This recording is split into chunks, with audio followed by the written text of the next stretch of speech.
Guys আজকে লাঞ্চে রান্না করছি সিজনের দুটো আইটেম, একটা ওলের ডাঁটা দিয়ে আর একটা আনারস দিয়ে।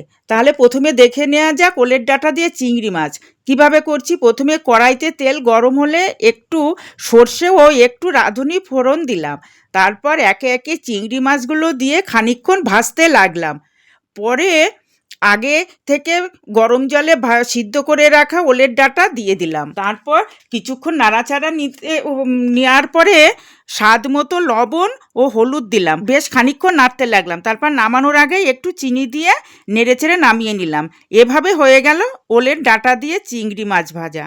আর দ্বিতীয় আইটেমটা হচ্ছে আনারসের চাটনি। 1/4 আনারস নিয়ে একটি চামচের সাহায্যে আনারসটা কুড়িয়ে নিলাম। তারপর কড়াই গরম হলে ওর ভেতরে কুড়ানো আনারস এবং একটু লবণ ও কিছু কিশমিশ ও খেজুর এবং চিনি দিয়ে নাড়তে লাগলাম।